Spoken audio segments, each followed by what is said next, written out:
Allahu Akbar. Allahu Akbar.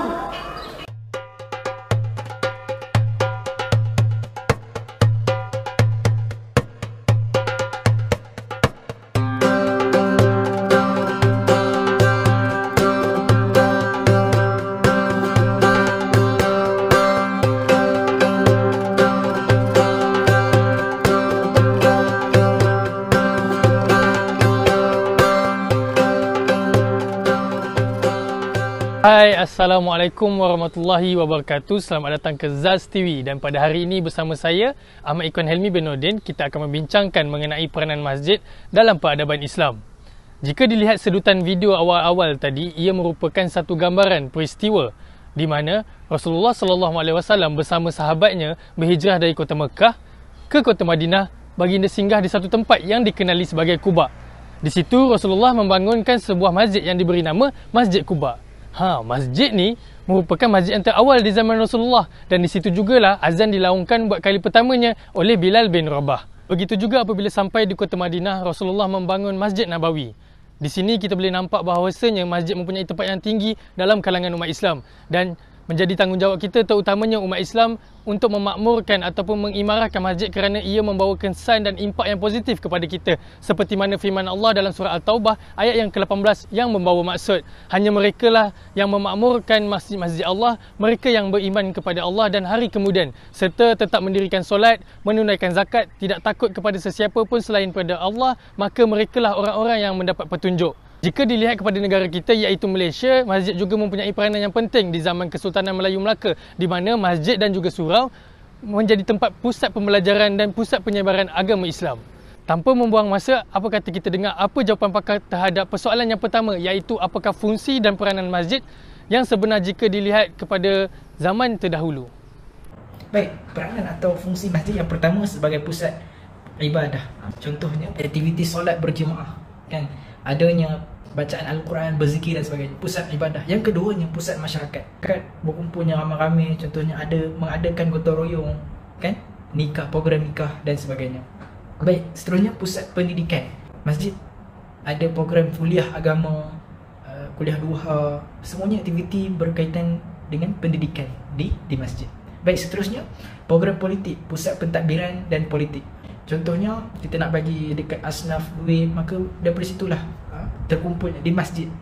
Rasulullah SAW menyatakan bumi ini merupakan masjid bagi umat Islam. Ada fungsi-fungsi masjid ni kita boleh tengok. Yang pertamanya pusat pembinaan ruhiyah. Umat Islam disyariatkan mendirikan solat 5 waktu secara berjemaah di masjid yang bertujuan untuk membina dan meningkatkan kekuatan iman. Dan yang keduanya pusat spiritual. Tujuan mendirikan solat adalah untuk mengingati Allah dan merupakan cara yang tepat untuk memperoleh ketenangan jiwa dan fikiran. Yang ketiganya, pusat pendidikan. Bila kita tengok sejarah, Nabi mendidik para sahabat dan mengajar ajaran Islam. Para da'i dilatih dan dihantar ke pelbagai daerah untuk mengajar Islam. Sebagai contoh, Universiti Al-Azhar sebagai contoh pusat perkembangan ilmu Islam yang terkenal. Dan yang keempatnya, pusat kegiatan sosial. Sebagai tempat memberi bantuan kepada fakir miskin. Kemudian yang seterusnya, kes perceraian, pernikahan, turut diselesaikan di masjid juga. Kemudian yang fungsi yang kelima, pusat pemerintahan. Masjid sebagai tempat pertemuan antara pemimpin dengan rakyat untuk bermusyawarah, bicara tentang kepentingan bersama. Nabi Muhammad juga menerima delegasi dari luar negeri dan mengirim utusan ke luar negeri. Masjid dijadikan juga tempat untuk para sahabat berlatih perang dengan disaksikan oleh Nabi Muhammad itu sendiri. Dan yang keenam, pusat kegiatan ekonomi. Dibangunkan juga Baitul Mal di masjid. Harta orang kaya dihimpunkan kemudian diagihkan kepada fakir miskin. Okey, untuk masjid, kita tahu bahawa masjid adalah satu fungsi yang paling penting dalam peradaban Islam. Yang pertama, merupakan sebagai pusat ibadah, iaitu untuk mengadakan solat fardu, belajar agama, pembesaran jenazah dan berbagai lagi lah aktiviti yang berkaitan dengan ibadah. Yang kedua adalah masjid juga adalah sebagai pusat penyatuan umat. Di sana banyak dilakukan aktiviti-aktiviti yang dilaksanakan oleh komuniti di satu tempat untuk masyarakat berkumpul, di samping dapat berbuat mesra ataupun bertanya khabar di antara masyarakat tersebut. Dan yang ketiganya, masjid juga merupakan pusat ekonomi, aktiviti ekonomi yang dijalankan seperti jualan di pasar pagi di luar kawasan masjid tersebut. Yang merupakan pusat pendidikan, sudah zaman dulu lagi Rasulullah SAW telah mengadakan pusat pendidikan, mengajar para sahabat di masjid. Sampai sekarang fungsi tersebut masih berterusan dan berjalan lancar sampai sekarang. Guru-guru mengadakan aktiviti pembelajaran secara malam, kuliah subuhnya, kuliah maghribnya dan berbagai lagi lah aktiviti pendidikan dan jalankan peringkat dewasa dan juga untuk peringkat kanak-kanak. Baiklah, sekarang kita sudah mendengar jawapan daripada ketiga-tiga responden tentang apakah fungsi dan peranan masjid. Saya harap semua orang dapat memahami apakah fungsi dan peranan masjid. Tanpa melengahkan masa lagi, mari kita teruskan kepada persoalan yang kedua, iaitu apakah perbezaan masjid pada zaman dahulu dan zaman sekarang. Pada zaman Rasulullah SAW, kemajuan umat Islam bermula dari masjid. Masjid telah dijadikan sebagai tempat untuk berkumpul, berbincang dan merancang strategi yang tidak terhad kepada bidang dakwah, malah perdagangan, perundangan dan penyebaran ilmu serta dan pelbagainya. Baik, pada zaman sekarang ni agak kurang sedikit berbanding pada zaman Rasulullah SAW. Masjid pada zaman Rasulullah ni macam-macam program. Tapi kita sekarang ini di Malaysia terlebih kepada solat yang berkaitan dengan agama. Itu kita kena ubah, insyaAllah. Yang pertamanya, dia bergantung kepada beberapa pihak. Pertama, pihak yang dipertanggungjawabkan dalam konteks negeri, pihak berkuasa agama negeri. Kedua, orang yang diamanahkan untuk mentadbir masjid, iaitu ahli jawatan kuasa dan pegawai masjid. Ketiga ialah komuniti. Kita perlu mencipta aktiviti menggalakkan kerja sukarela supaya ahli jemaah berkhidmat di masjid. Kemudian, perlu seimbangkan kemudahan dengan fungsi masjid.